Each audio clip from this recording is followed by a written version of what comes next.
Yo, what's going on, snipers, and welcome back to your Ep.23 Draft to Glory franchise mode here in NHL 26. So in last episode, if you did not catch it, we had a pretty good draft. I'd say it was one of our best in terms of picking up some late round prospects. We grabbed 3 low elites in that draft class, and a couple of which will actually be in the AHL right away, which is quite exciting, as you can see here.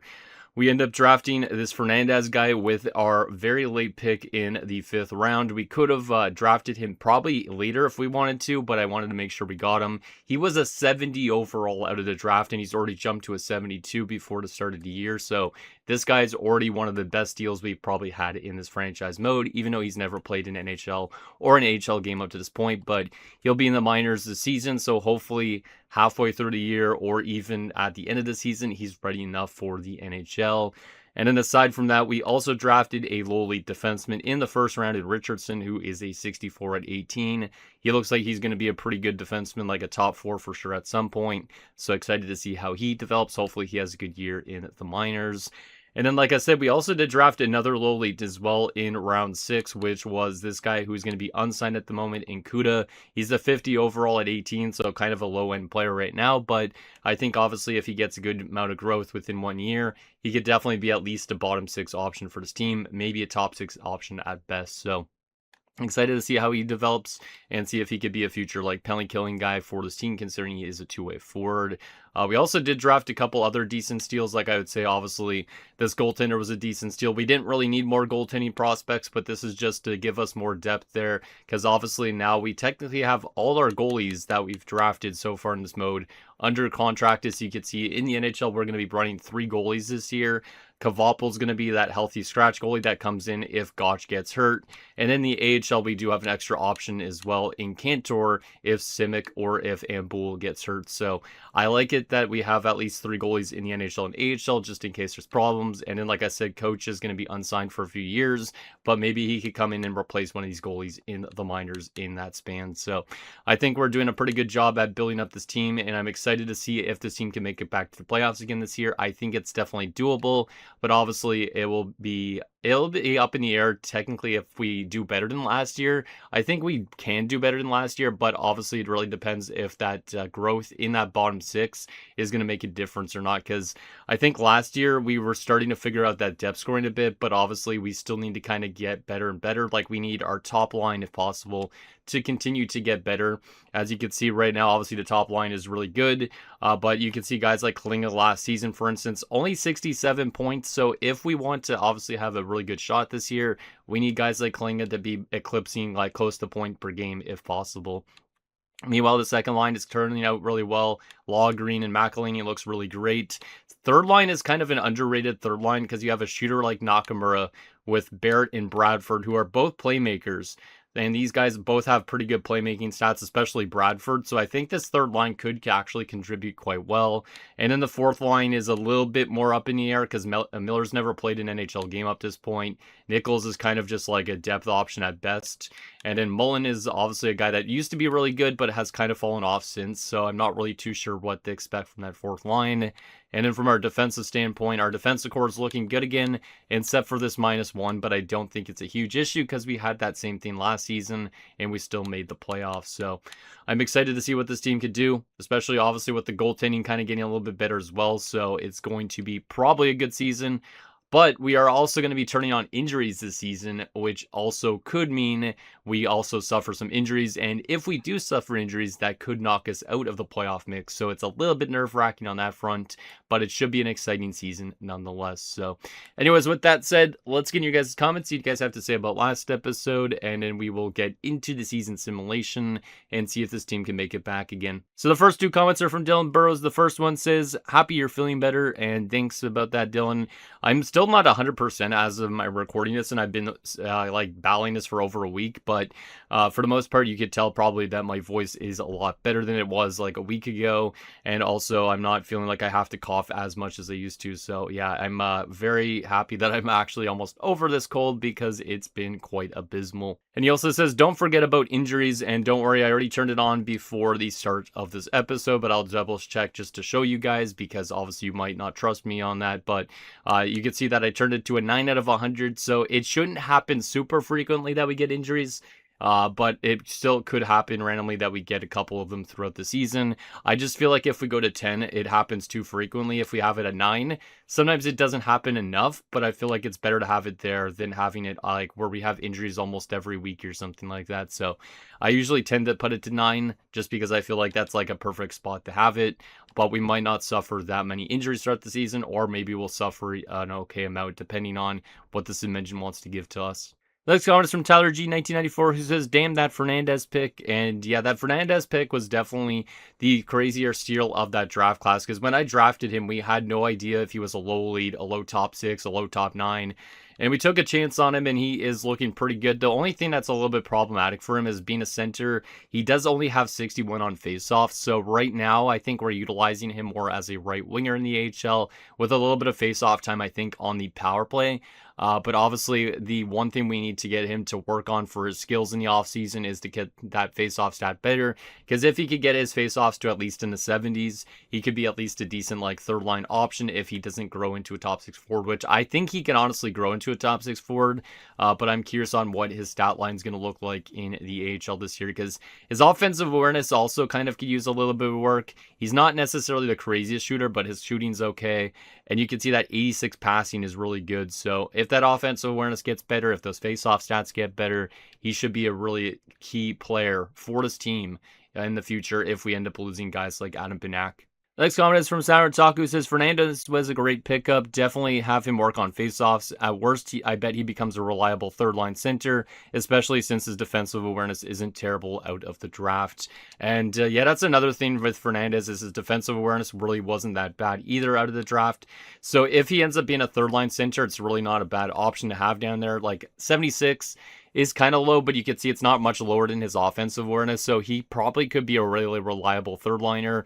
But like I said as well, if we end up losing a guy like Roger Green, if we end up losing Benak or somebody like that, he could be like the perfect option for a top 6 replacement if he grows into being that, of course. So that's kind of the hope, is he'll be a top 6 forward at some point, but obviously he might not develop crazily. Like maybe he'll only peak out as an 82, maybe an 83, or maybe he'll be one of these low elites that change to a medium elite and go up to like an 87 plus. That'd be awesome if that happened. And the last NFL comment is from I Am the Quiet One, who says, "I think the way goalies are handled will definitely help them grow, and it was sad to see DeFazio go." And yeah, I had to let go of DeFazio in last episode. That was one thing where probably some people, I don't know if they would have liked fully. He has elite potential, but there's just too many cooks in the kitchen, so to speak. So I had to let him walk. Obviously, we could have probably let Kvapil walk and use him instead as a third string goalie, but instead I let him go. I don't know if he's still a free agent. He is still a free agent. That's actually surprising. But obviously we don't have the contract room. Looks like he really didn't grow much during the offseason. Like he's a 74 at 25.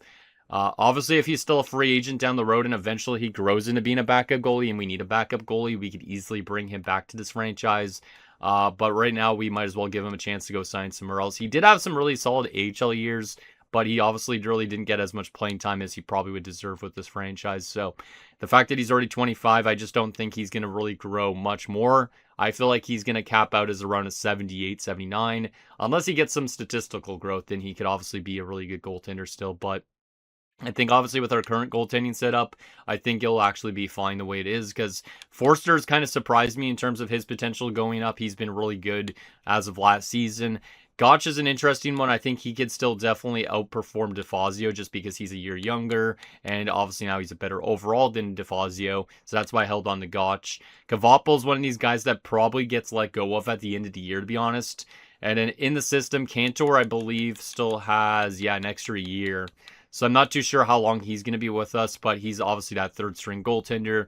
And then meanwhile, we're running Shimmick and Ambul. But I guess technically by the time Cantor's contract ends, Coach will need his ELC. So we'll probably let go of Cantor at that point. And then hopefully one of these goalies can move up to the NHL. And then Coach could be a backup behind Ambul or Simic, depending on who is the worst of the two at that point. So I think we have a good spot for our goaltending system right now. Obviously, it'd be good just to get another goaltender just to keep on making sure we actually have goalies in our system. But right now, I think we're in a pretty good spot that we don't really need much of them. So With that said, I think we're ready to get into the season simulation and see what this team could do. I'm not really too sure what to expect for us for wins. Last year, we had a kind of a mid record, yet we still made the playoffs. So if this team could get off to a really good start, I definitely think we could run it back again this year. So with that said, let's sim up to the start of the preseason. Obviously, I'm curious on what the coach thinks of a roster.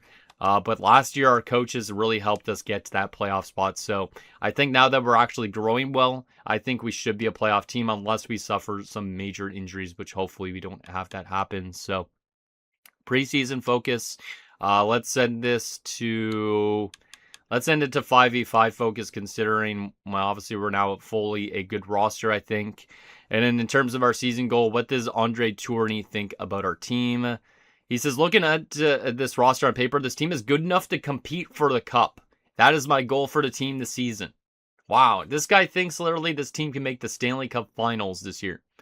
I mean, I love the enthusiasm. If this team is a team that could win a Stanley Cup already, I would be really, really happy because obviously this is going to be one of the hardest challenges for this franchise mode is getting that Stanley Cup. We're probably not going to have a huge window to win that cup in. Really depends on the salary cap and all that. But if he thinks this team's good enough to win a cup, we could easily win a playoff series this year, basically based on that. So let's hope we make it back to the playoffs again. Last year, he didn't think we were good enough to make it to the playoffs, and we still did. So the sights are high for this team, we set our bar high for this team, and I think our team could deliver potentially. Just really depends, like I said, on health and all that, because one major injury, and we might have to put somebody that's not very good into the lineup. So let's see how we do during the preseason, and then obviously the regular season will be more important, but I'm very curious on how this team will perform this year. Alba Tozer is also a pending free agent, but he might be one of these guys that leave the team because we do have some good defensive prospects that are marinating in Burnaby right now. So in terms of the preseason, we go 5-2-1, so that's a very, very solid preseason. Hopefully that continues into the regular season. Let's take a look at some stats here for fun. Not that it matters too much in the preseason, but I want to see who was doing what. So, wow, okay. In terms of forwards, Mullen actually had a really good preseason, 8 points in 8 games. So, if he's going to do that as a 77 fourth-line guy, that would be absolutely fantastic. Benak was on 7 points, Klinga 7 points. Looks like we got some pretty damn good depth scoring in the preseason. And that's one thing, like I said, that could be really good for this team during the season. And from a defensive standpoint, I did see Paco had 9 points in 8 preseason games. He shot 42 shots in the preseason. Everybody else had below 20. It's actually kind of insane how much Paco shoots the puck. Like, he's one of the highest shooting defensemen probably in the league. If I open up a calculator on my computer here, can I actually open this on this monitor? I think so. 1 second here. Gonna do some little math here. What would he be on pace for shot-wise in a full season? Out of curiosity. 42 shots in 8 games is on pace for 5 shots a game. And if you do that in an 82-game season, he's literally on pace for 430 shots if he did that during the regular season, which means he'd basically be a 0 on the shot pass buys, which is pretty insane. So I'm very curious on how big of a year Paco has. Because, he's actually listed as a top 2 now. So there you go to Bry, or I should say the quiet one. But yeah, he was wondering about why Paco wasn't listed as a top 2. He's officially listed as one now. And I think he's going to have an insane year. This is where I'm really curious about our team. Is Paco had 81 points last year. Can he be an 100-point defenseman at some point? Can he? Because obviously he's the main driver of offense on that back end. So I am very, very excited to see what this team could do this year. Very excited. I think obviously the major thing is Gotch is a little bit weak as a backup. But I think everywhere else we should be pretty damn strong. So let's get into the season simulation. We'll do 1 month at a time, but we'll obviously not take a look at player stats till the end of the year because we want that to be a surprise. But let's see if this team's good enough to make it back to the playoffs again. And if so, where will we finish in the standings is also the question. But I think this should be a really good year. Good coaching staff, great players. We aren't claiming players on waivers, so I'm not even going to look at that guy. But starting off the season off with 2 wins on home ice is good to see. Obviously, there's going to be some really tough teams still out there, so I don't expect us to have a perfect season, but so far, we're winning every game. And there's our first injury of the series since turning it back on. Keita Nakamura has been injured with an injured wrist. He's out till the 27th. I'll go replace player, I guess, because that is just a third liner. So let's go replace player on that. And then I'll give some playing time probably to Helmer, my guess, because Helmer's the only forward that's currently scratched. And now Rich Barrett has been injured, which means I think we already need to call up a forward because technically we have one forward depth, one goalie depth, and all that stuff. Nakamura is almost healthy, so I'm honestly going to just put Nakamura back into the lineup here in a second. But we're going to take Helmer out, get Nakamura back in. Can Bradford win faceoffs? Oh man, I did saw a stat line, 7 points in 6 games. I don't really want to take a look at player stats whatsoever. Let's see, how am I going to do this? I'm going to quickly go like that. Oh, I can see his stats, doesn't really matter. We'll put Nakamura down the middle for the time being, and I will keep Helmer in the lineup on that third line.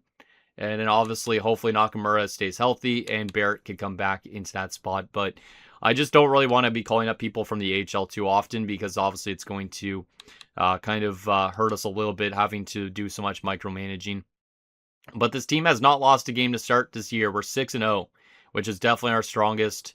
And now we should be fully healthy, which is great. So we'll move Nakamura back to the right side, and we'll take Helmer back out. Helmer should be an okay depth option, being a power forward, and we'll get Barrett back in at that center spot. Hopefully he gets fully healthy soon, and then everybody else is perfectly fine to be scratched. Perfect. That's good. That is good.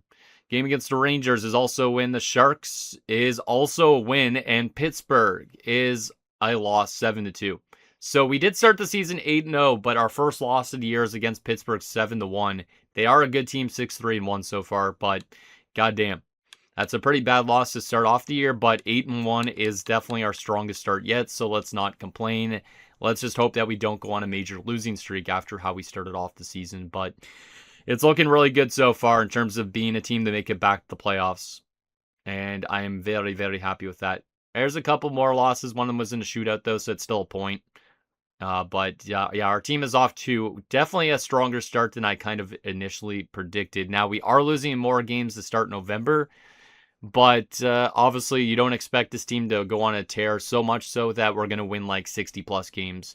I would expect at least 45, maybe 47 at best, but I think there's no way that we're going to be a 50-win team this year already, unless we go on like a crazy tear, but this team has been pretty good.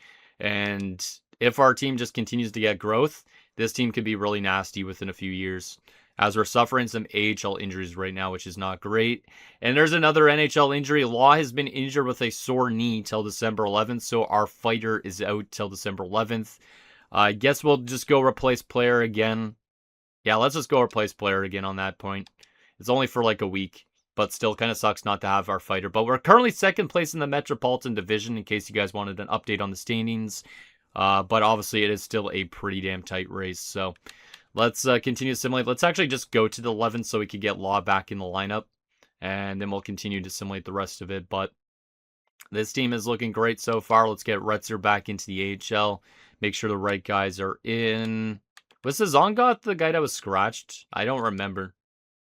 Yeah, I think he was. I'm going to get Retzer just in this spot. I don't remember who was scratched in the AHL. Actually, might have been Cameron. Yeah, I think it was Cameron, actually, that was scratched. Let's do a little bit of a reorganization here. For Burnaby, we will get Retzer back in on that spot. And Romano's the only other one hurt. I wouldn't mind putting Retzer higher in the lineup, so let's just do that too. Because Retzer, I think, has been outgrowing his potential a little bit. And our team's looking really good in overall ratings right now. Like, Nakamura's an 83 now. I think we're getting a little bit of growth in the NHL team. Albatozer's an 82. Same with Andrews. Damn, all these guys might be legit top 4 defenders. Which means some people are going to start to complain probably on ice time. Which is definitely a little bit of a problem to have.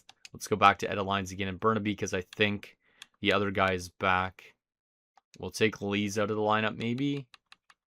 Yeah, we'll get Romano in this spot. I honestly don't remember who was scratched, but it's not the end of the world to take certain guys out, so we'll go with that. And we'll see if this NHL team can keep on cooking and make it back, like I said, to the playoffs. I think it's definitely a given that we should be a playoff team, unless, like, Klinga, Benak, and that entire top line just goes down. But Law is back, which is great news, so we'll get him obviously back in the lineup. Hopefully Helmer's doing good as a depth forward. I think he has the offensive capability to do well, so that's why I'm just letting him play wherever there's an injury. So Law is back. We'll let him obviously go back to that second line. I wonder if how he injured his knee. Like if he tried to like knee somebody in the groin, because obviously Law's our big instigator. He's our fighter. Like how does he injure himself with his knee? Obviously he shouldn't be fighting with his knees unless he's doing that. I honestly don't know, but maybe it was just a freak injury where he tried to board somebody and ended up blowing up his knee instead. BX in the AHL's been injured. Let's go replace player. At least it's the AHL team right now that seems to be getting hit with the most injuries, so it's not really impacted us too much. We'll take Lee's back out of the lineup again. I don't want Kearns in. Who was it again? There's so many players on this team that it's hard to remember where everybody goes. We'll get BX back in this spot. Go back to the NHL, and that is good. Game against Washington, we have lost back-to-back games, and we do beat the Caps, though. Carolina, we beat them. That's pretty good considering they were first place in this division, but we're actually almost in first place, I think, in this division now. And as Brad Andrews has been injured with an upper body injury, and he's out till the 24th of March. All right, so that's a pretty substantial injury. That's definitely one of those ones that we don't want to see. The good thing is it's a top 6 pairing defenseman, and we do have Maltby at least to play in that spot. But yeah, that really sucks for Brad Andrews. That's definitely the first major injury we've suffered all year. Hopefully that doesn't hurt us too much. The good thing is we have a strong defense, of course, so we should be fine without him. But we are currently 24-9-3 at January the 1st, which is really good. We are currently second place in the Metropolitan Division, only behind the Hurricanes. And we do have quite the gap on the wildcard spots right now. So we're looking pretty good. Let's keep on simulating. And before we know it, Brad Andrews will be back in March. But hopefully Maltby could do a decent job, because maybe Maltby could steal a job on that top 6 pairing at some point. But I do think Maltby is at least a decent depth defender, because he was really good in the AHL the last few years. Grew to a 76, so he deserves an opportunity to play here. And it just sucks for Andrews that he has to be the guy that sits in the press box watching these games, while his team has the best season they've had to date. We're almost on 30 wins already. As Nichols has been injured on the 4th line, let's just get Helmer in that spot. And then hopefully we stay healthy for the rest of this, because we're also will have to call up some people, which I don't really want to do. Person in the AHL, or Pearson, I should say, not Person, has been injured with an injured stomach. Let's go replace player on that. And Nichols is back for the NHL team. That is good. That is good. So we'll take Helmer back out. Helmer's going to have a lot of games in because of the forwards getting injured, but all in different type of situations. So hopefully the kid gets some good growth because of that. He doesn't really have a huge ceiling, but still I think he should be in a spot to kind of succeed a bit. Pearson's back for the AHL. I think I just saw, though, that we beat Detroit like 7-6 in overtime. Speaking of AHL, though, Fernandez has jumped up to a 75. I haven't been really paying attention to it because I don't really want to mention stuff till the end of the season, but looks like we're getting some good growth from our top prospect. And yeah, Rankin's up to a 73. He's kind of slowly growing, but we kind of did rush him maybe a bit faster than we would like, but it is okay. But yeah, it was a 7-6 overtime win over Detroit. So our team definitely has been better offensively this year, for sure, than past years, I think, already. As we're going to be 33-13-3 going into February. We are currently in first place with 69 points in 49 games. The Hurricanes are the next closest team, and they've played 2 more games than us. So we're in a really good spot right now. We're also 10 points up on the Rangers. And then you can see we're 13 points up on the Devils in a wild card spot. Or not the Devils, 13 points on the Islanders. And actually, no, 16 points on the Islanders. Damn, man, I can't do math right now. But yeah, 16 points on the Islanders, 13 points on the Devils for those wild card spots. This team should be one of the top 3 teams and not a wild card team this year if we continue to play like this. So let's go to the end of February. It looks like it is a leap year, so we'll go to the 29th. And we'll see if this team continues to play well. Obviously, we're going to be suffering still some losses throughout the year, but definitely this team got off to a good start, at least. We are on a little bit of a losing streak right now, but we do end it with an 8-2 win over the Oilers, who have won cups, I'm pretty sure, in the series, so that's definitely a pretty dominant victory, but that's our only win over the last, 6 games. So this team is sliding, but a slide is okay, because if we dominate too much, we might be a first-round exit, so we might not want to finish in first place in the Met. We might want to finish in second or third. As long as we're in a playoff spot, that would be good. As Locke has been injured in the AHL with an MCL sprain. That's unfortunate for him, but he will return before the playoffs if the AHL team does make the playoffs, that is. But yeah, kind of an abysmal month of February for this team. Definitely, we showed kind of that we're still a draft glory team after all. We are now 37, 20, and 5. We are still first place somehow in the Metropolitan Division, which is kind of a surprise. But you can see there's only a 7-point gap now from us in that wildcard spot. So those teams are starting to catch up a bit. So we can't be affording to lose too much. But we had points in this game. We had points in this game. This game, technically. I guess technically we had some extra frame losses, which is fine. But definitely a lot more regulation losses this month than the rest of the season, I think. So let's hope that Andrews comes back soon just to kind of solidify that defense. Because like I said, I'm not really too sure on Maltby. I think he's a good depth defenseman, but I'm not too sure if he's going to really lock down that top 6 role or not. All right, so let's keep on simulating. Let's go to the end of March. Actually, let's go to wait round where Andrews is supposed to be, just because obviously that'll make it a little bit easier. But he should be back near the end of this month, which is good. Just hopefully the team doesn't fall apart too much beforehand, because definitely we're still on that little bit of a lull, but I expect our team to start winning some games here soon. I would hope, at least. There's a win over the Jets. Colorado coming up. That should be a tough matchup, as Nakamura's been injured for the second time this season.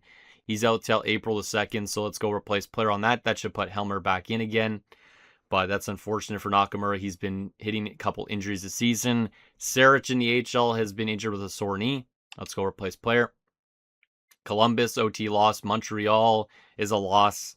Still on a little bit of a really bad trajectory as of late, kind of scaring me a little bit that we might fall out of the playoff mix because of that.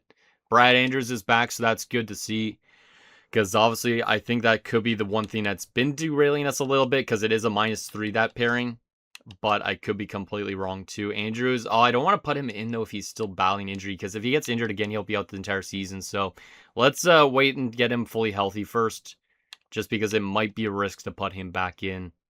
I know some people want me to put players back in right away, but I'd prefer him to be fully healthy, just because obviously if we end up making the playoffs and then losing him could be substantial. But our team is losing a lot of games without him currently. So is he back and fully healthy yet? I don't think so, right? AHL looks like they're getting a little bit more healthy, which is good. Locke is the only guy that should be in, but he's not fully healthy yet. Let's double check on our boy Andrews. He's fully healthy. Okay, good. All right, that's good. So we'll get Maltby back out of there, and hopefully Andrews being back could kind of make our team a little bit stronger, because like I said, we have been pretty bad in February and March so far. So much so that we have fallen to a wild card spot, and we only have a 2-point lead on a team that is not in the playoffs. So we are still only within 7 points to a first place in the Met. So I don't really know where we're going to finish at this point. Are we going to finish as a wild card team? Are we going to have a really good stretch of games near the end that push us into a second place or first place? It's tough to say. But Andrews being back should hopefully help things a little bit. So let's take it a little bit slow and see if our team can start winning some games again. We got Chicago, Boston, and the Islanders. We do beat Chicago. Boston and New York, we will beat Boston and the Islanders. So Brad Andrews being back has probably helped a bit with that top 6 pairing. That -3 probably made us lose a bunch. Could be wrong with that, though. Minnesota is a loss. That's okay, considering we had a 3-game winning streak, and Nakamura is back. That'll definitely help things a bit, too, having him in the lineup. Not that Helmer's probably a bad player, but Nakamura is obviously a decent third-line scoring option right now. All right, New Jersey. As Nakamura got injured again, that's why I didn't want to put him back in the lineup. I didn't know if he was going to actually get injured again. He will be missing the beginning of the playoffs, so that's unfortunate. I don't really know why I put Nakamura back in, but I didn't expect him to get hurt again, and that's exactly why I wait. But we do win 2 straight games again, which is good, which has us jump up to 3rd place in the Met. And we are within striking distance still of 1st place, which is good. We haven't locked in that playoff spot yet, but we should be soon, I would assume. Oh, great. We have not locked it up yet, but the teams that are above us have. I think if we win 1 game, we basically lock in that playoff spot. So Tampa and Nashville. Can we win one of these 2 games at least and clinch the playoff spot? Paco, no! No, that's not what we wanted to see. No, not at the end of the season. I swear to God. Okay, so I like turning on injuries, but when they slap you in the face like this, at least it's only till May 6th. But that means we'll be without our best offensive defenseman for for the beginning of this playoff run. I guess technically he'd be missing games, probably the entire first round. I don't really know when the first round goes to, but I guess we'll find out. But an MCL sprain for Bob Paco makes me want to turn injuries right back off again. But that is an absolutely substantial blow. A substantial blow. All right. Well, we got to reorganize our defensive core a bit. So it'll be Lee and Antonio, Alba Tozer, and Urquhart. And then we'll go Andrews and we'll go with Maltby, I think. Ooh, is that pairing actually a -3 or is it just glitched? It might actually be a -3. Can I swap it around? Doesn't work like that. That works a little bit better, I guess. I could move Urquhart down. Yeah, we'll go something like that, I guess. But, yeah, I really do not like Paco getting hurt at this point. Paco's probably one of our favorite players. I did eat tacos the other night, and I thought of Paco when I was eating those tacos, but we have Klinga in that spot, so let's get Hiromus in as an extra attacker, I guess. And then we will do shootout. Benak, Hiromus, Klinga, McElhaney. Who do I want to put into the shootout? I can't pot Paco in that spot, of course, because he's hurt. Let's go with Roger Green. I honestly don't even know who I went on the spot, but that's a really bad injury at this point. Paco and Nakamura, which means if we have any more injuries, we'll have to reach into the AHL.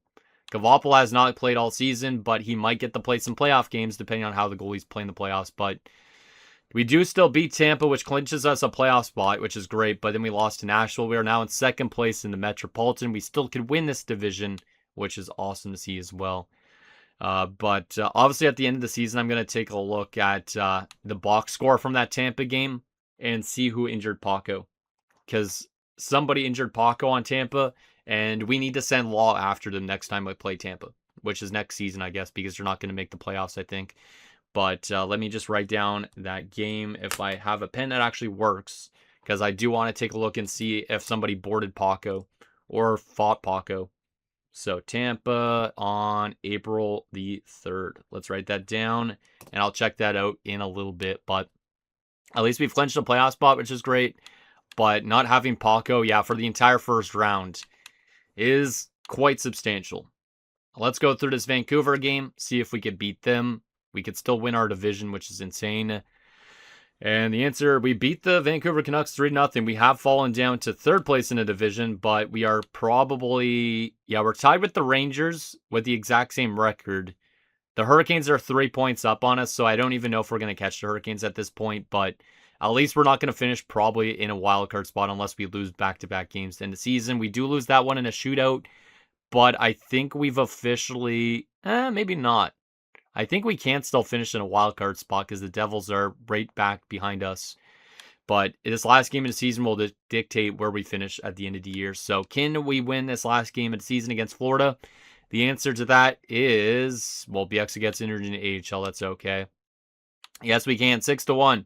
So we might have finished in second place in the Metropolitan Division, but the Rangers do still have a game left, so they could still leapfrog us.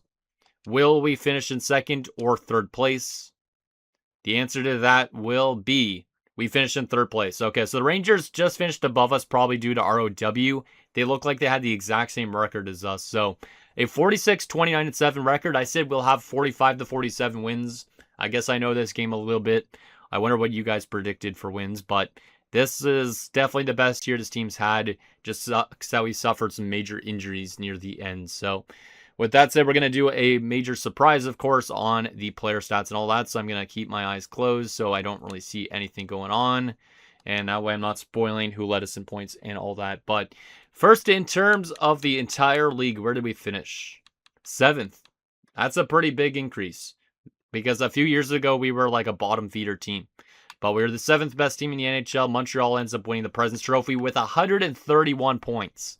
Last year, we took them to 6 games in the playoffs. 2 overtime losses as well. So, yeah, Montreal's an insane team still. But maybe they'll be so insanely good that they'll be a first-round exit. But The finish in 7th place is awesome. Goals for per game, looks like we were still struggling a little bit on offense, but we were kind of like mid-table. There's a pretty big gap between us and Vancouver, but I still think obviously this was our best offensive season yet. Goals against per game. We were the second best defensive team behind the Habs. That's not what I was expecting, but that means that, that means that our goaltending has been absolutely amazing. Last year was really good too. And I guess Gotch must have had a good year as a backup because that is some really strong defensive play. Even without Paco in that last game, we won 6-1. So I think our team could be still really strong in the playoffs with those defensive results. Power play percentage, still not a great power play team.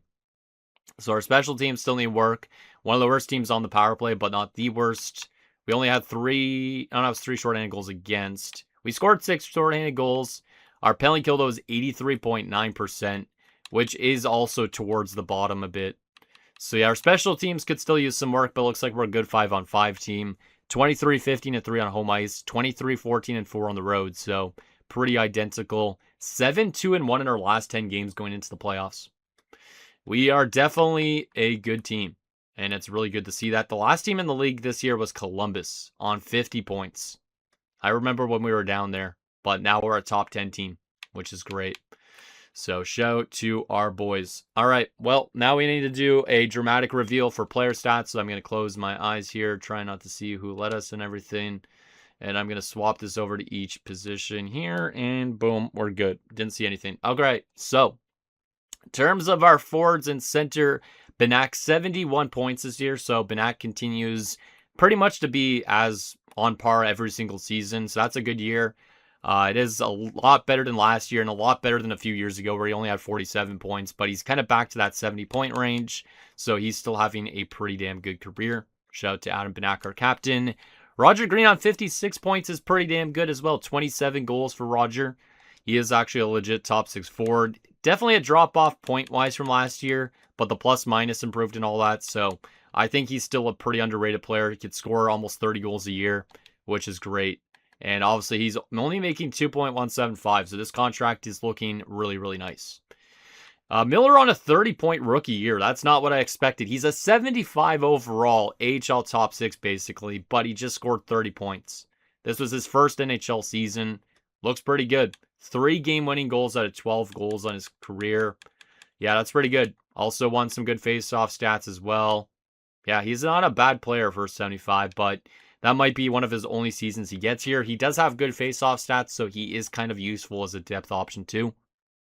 Barrett on 29 points. A little bit lower than I was anticipating from him, considering last year he had 42 points. But still, 29 points is decent enough. He is still listed as a depth forward. He's on kind of that trial run contract anyways too, so I'm kind of glad that he didn't overperform this year, because obviously he would be very expensive down the road. Mullen on 24 points, 13 goals, so despite him still being like a bottom 6 option, he can still pick up a good amount of goals. Obviously, long are the days of his 20-goal season, but he still could help us out with that depth scoring, so shout out to Earl Mullen. We move to the left wing side of things. Klingon, 73 points, including 33 goals. So that's a good season for him. Just under 300 shots. So shout out to our German GOAT. And Rudolf Klinga. That's his best season of his career, I think, actually. Yeah, that's his best season of his career. So great to see on that front. Multiple 30-goal seasons. 560 points now. And hopefully he has a good playoff run ahead of him. Law on 41 points, 164 penalty minutes. So he fought a bunch of people again. Obviously, he's still not looking like technically like a guy that would have went top 3, of course, but he's still giving us some offense, 40 points, and he is still fighting a lot of people. Already has over 1,000 penalty minutes by the age of 25, so I know you guys probably don't like him fighting still, some of you, but I think it'll be kind of fun to see how many penalty minutes he has by the end of his career at this point, because if we hold on to him for another 10 plus years, till he's like 35, 36, he could pretty much in that span be well over 2,000 penalty minutes, maybe even closer to like 3,000. So I think it'd be kind of funny just to see how many penalty minutes he could rack up on this team. But Jared Law continues to fight people. How many fights did he have all year? He had 22 fights. He probably didn't have as much as last year just because he did miss a couple games, but He likes to consistently fight people, which is great. He probably stepped up when Paco got hurt, my guess, but I don't know. Nichols on 26 points. Pretty solid considering he's only a 76. I'll take that for sure. Obviously, don't expect too much from a guy that low, but he definitely contributed offensively. Right wing side of things, Hromis on 60 points. Not bad for Hromis, 29 goals. He still hasn't been as insane as I was anticipating when I drafted him. But at least he's starting to continuously score goals. Because when he was dropping down to 14 goals, I was quite concerned. But now he's back to almost like a 30-goal guy. So he's still a great player. But definitely I expected maybe a bit better in terms of goal scoring. McElhinney, 54 points. Quite consistent for McElhinney. That's a good start for his contract on 7.25. Compared to last year, a little bit less points, but he still has been a pretty consistent guy. Doesn't take a lot of penalties either. And his takeaways last year were really good. This year, they were really good again. 30 giveaways, 140 takeaways. So he definitely helps out a lot with that. Maybe he'd be a good penalty killer for his team. 97 defensive awareness. So he's probably already on the penalty kill, but he definitely does a really good job with his defensive play. So shout out to Aiden McElhinney. Bradford on 39 points. Pretty solid.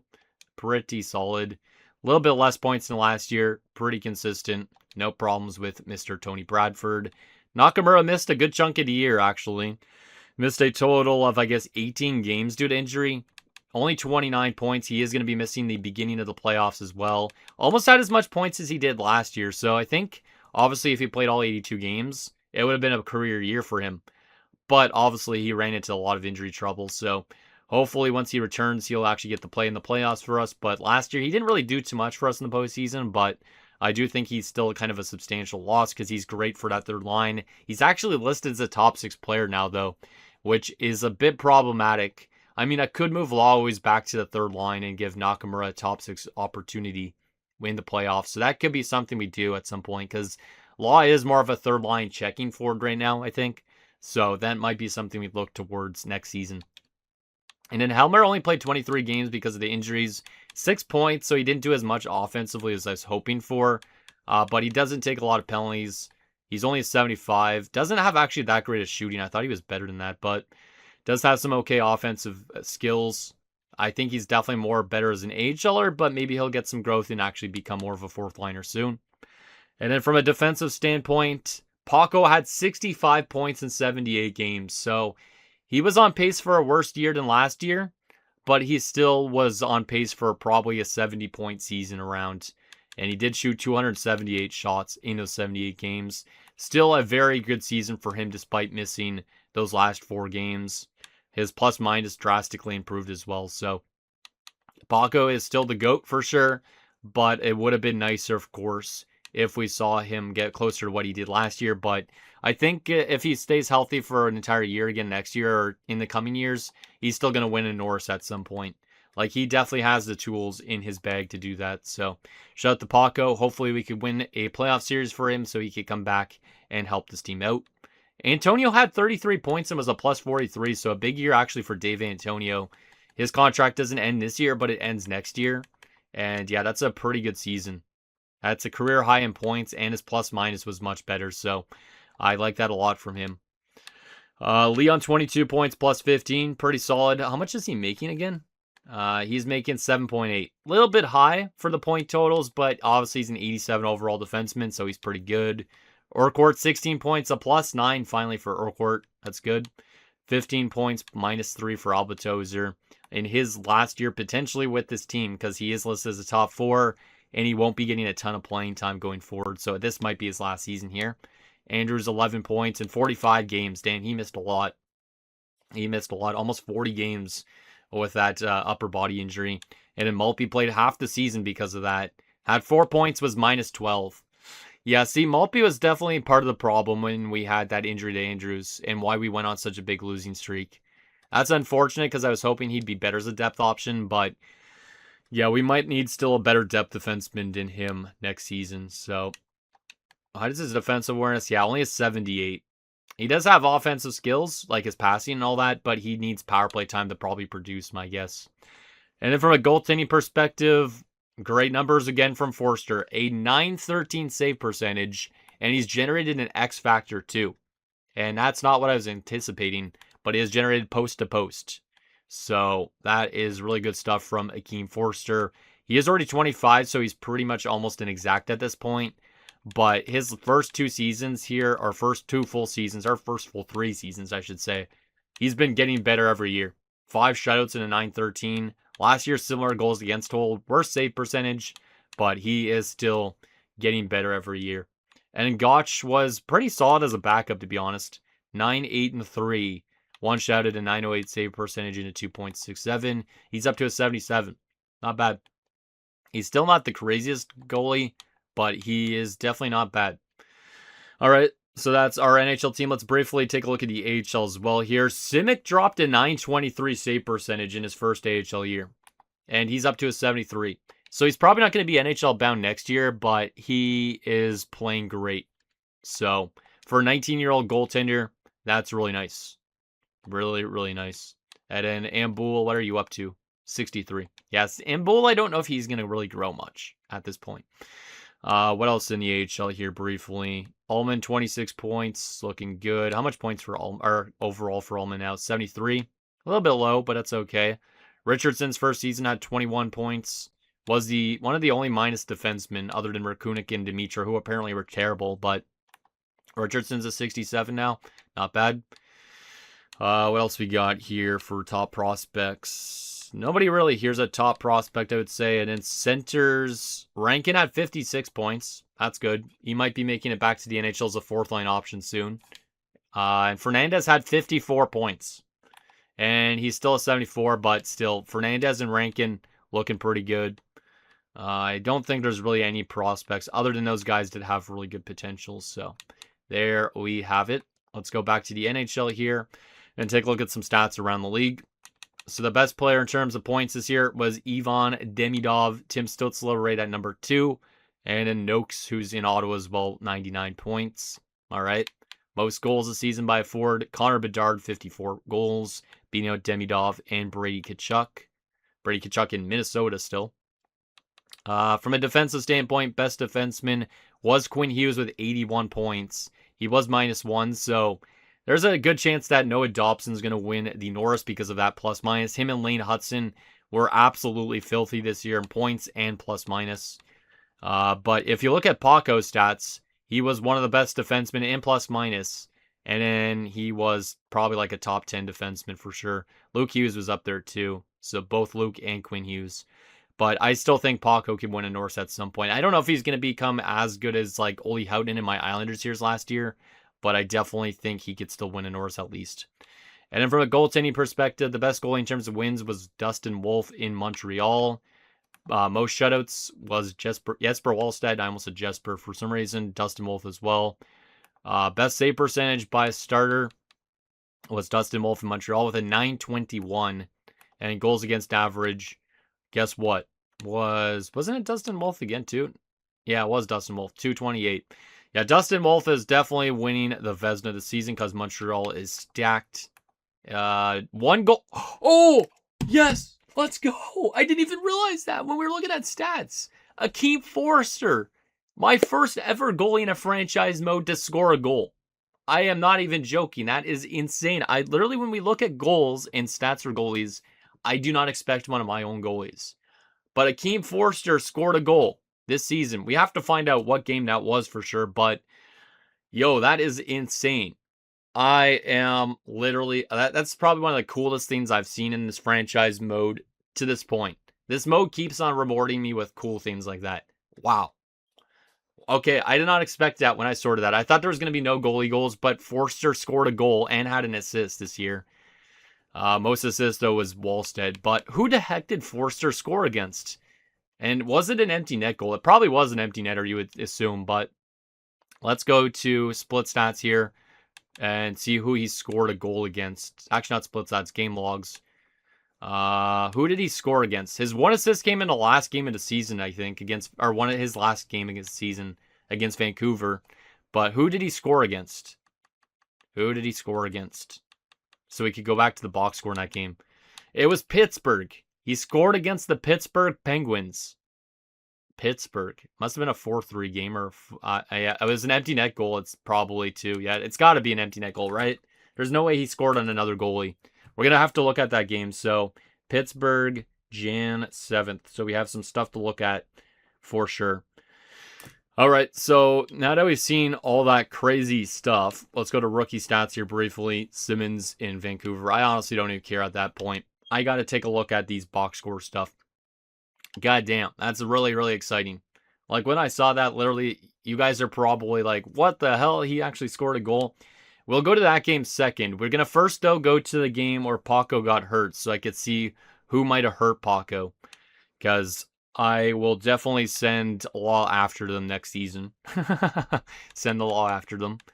Let's see. It's Tampa. I'm pretty sure it was this game. It wasn't the Nashville one afterwards. Because was Paco in this game? Yeah, Paco was because he assisted on a goal. So let's look at penalties. Let's see. There was a fight between Hellenius and that? When did Paco get hurt? What time? How much ice time did Paco play in this game? Was it a home game or a road game? Yeah, it was a home game. Paco played 9:23. All right, so whatever incident occurred had to be around that point. So it looks like nobody fought afterwards. Nobody got a penalty that injured Paco. So he must have blocked a shot or something. That's the only guess. So it wasn't anybody that actually hurt him. That kind of sucks. I was kind of hoping there'd be somebody we could send law after, but oh well. All right, we got to go to that Forster game because that's absolutely awesome. My first ever goalie to score a goal for my team in franchise mode in a draft to glory, nonetheless. That is awesome. 6-4 wins, so it probably was an empty netter, but let's take a look here. The answer to that is yeah. Wait, yeah, it was an empty net goal. So this game, you'll go through the box score here entirely. You can see they scored the first two goals, but we scored 5 unanswered in that second. Mullen had a natural hat trick in the span of 6 minutes. That's insane. I didn't expect Mullen to have a hat trick this year. Green then scored, then Dodge scored for them. Betcher. Yeah, I think Bechar. I don't even know how it's pronounced. Pulled them within 1, but then Forster got an empty netter unassisted. I really wish I could have seen that goal happen in person. But that is absolutely awesome. And shout out to Law, who took a lot of penalty minutes in that game as well, looks like. But, my God, I'm actually really stoked about that. That is very, very awesome. And I can't wait for you guys to find that out, that we got a goal from a goalie. That's probably one of the coolest scenes we've seen. All right, well, now we got to find out who we're facing off against in the playoffs. So let's find that out. And then I guess we'll do a little comparison, and that'll be it for this episode at that point. Or we'll do a comparison before we look at the roster because we could do that. So let's see. We're playing the New York Rangers. So they finished we finished with identical records, didn't we? Yeah, we did. So this could be an interesting matchup based on that. Europe versus New York. So this sounds like the battle of the United States of America versus Europe if it was a war or something. But little comparison during the regular season. They were 3rd in offense. We were 12th. We were 2nd in goals against. They were 15th. So they're a good offensive team. We're a good defensive team. Power play percentage, they were 8th. We were 26th. And in penalty kill, they were 4th. And we were 20th. So they have special teams advantage and goal scoring advantage. We have defensive advantage 5-on-5 based on that. All right. And then, like I said, during the regular season, both of us had the exact same record. The only reason why they have home ice advantage in the series is down to the regulation plus overtime wins. They had 2 more of them than us. They scored 30 more goals than us, though, this season, which is kind of insane. We allowed 27 less. That should be really an interesting matchup based on that. I feel like it could be one of those series that goes 7 games, or it could be one of those ones that our team pulls off the upset or something like that. But let's take a look at what the New York Rangers are rocking as a lineup, because we've never played them before, of course. I am very curious on their team that they have. So, New York Rangers lineup looks like this. First line, Will Cooley, Shane Pinto, and Clayton Keller. Solid top line, nothing insane. I guess our top line's technically better than overall, but they all do have X factors. Second line, Andre Nikulin was drafted by them in the late first round. No, Toronto in the late first round, so he must have been part of a trade at one point. They do have Nathan McKinnon at the age of 40, and he still has an X factor. He's still insane. 62 points this year is a big drop-off from last year, but he's still a great player for his overall. And then there's Alexis Lafreniere. So, yeah, that top 6 is good. Third line has Gustavo Arcabello. Cool name. They also have Nathan Amidovsky and Mohamed Pusher. I think I remember Mohamed Pusher from one of the draft classes before. Fourth line has Eric Wesley. They also have Brock Bohms and Guy Dupont. So, honestly, this team, I feel like I don't think they sold at the deadline, but they definitely don't have the strongest forward group than I expected. They were a better offensive team during the season, but it doesn't scream the craziest offensive core. From a defensive standpoint, we were better than them defensively, and I still think we have the better defensive core on paper. They do have this Appleby guy. He was drafted 4th overall back in technically year 1. He's an insane defenseman. I know I've seen him up there in points, but he's already got 503 points in 737 games. So, yeah, he's a very, very good offensive D-man. So we got to watch out for him. They also have Adam Engstrom, second pairing Braden Schneider and Luca Cagnoni. I think it's pronounced. Great top 4 for the most part. I would say this is a little bit weak because both these guys are listed as top 6s. But yeah, Cagnoni, I think I heard, is kind of underrated in real life. And then a top 6 pairing is Ethan Del Mastro and Blake Fiddler. Yeah, it's kind of a weaker defensive core, but Appleby is great, and I think he makes a lot too. Never mind, he's on actually a pretty good contract.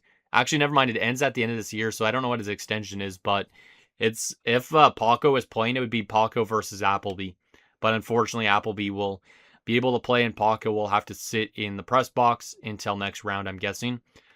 And then goaltending-wise, they don't have the strongest goaltending tandem. Maybe that's why they allowed so many goals during the season, but Yoel Blomqvist and Glenn Guerin. Glenn Guerin was an undrafted goaltender. That's interesting.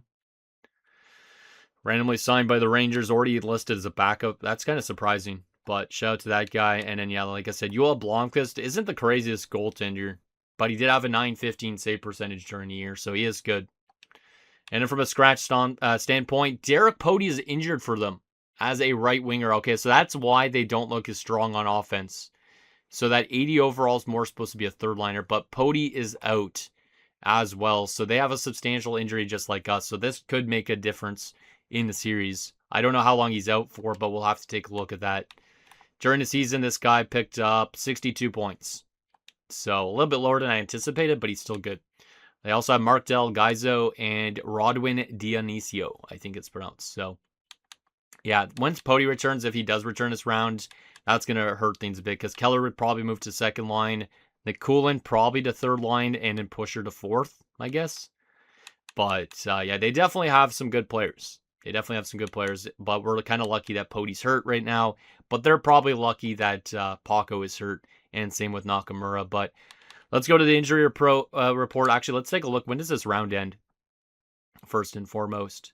This round goes to the latest, the 26th. Okay. So are we going to see any of our guys return? No. These guys won't be back till round 2. Nakamura would be back probably for game, I guess, 2 or 3. Paco might miss a good chunk of next round as well if we get to the second round. So that sucks on that front. What about Pody for the Rangers? He's back on the 12th of May, so he will be missing the entire round as well. So both teams battling some injuries, and both of them are pretty impactful players, I'd say. So it's going to be interesting to see who ends up winning. I definitely think we should be able to beat them in some ways, but also they were good offensively during the season. So it's tough to say who's the favorite of these two teams, but I think Forster, if he plays like he did during the season, he could do really well for us.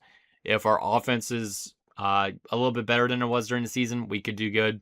And if we continue playing great defensively in front of our goalie, we could definitely win as well. So anyways, guys, that's going to do it for this episode of Europe United Draft to Glory franchise mode. So in next episode, we'll take it to round 1 against the New York Rangers in a cross-Atlantic Atlantic Ocean battle, if you want to call it that. Europe versus the United States of America, basically.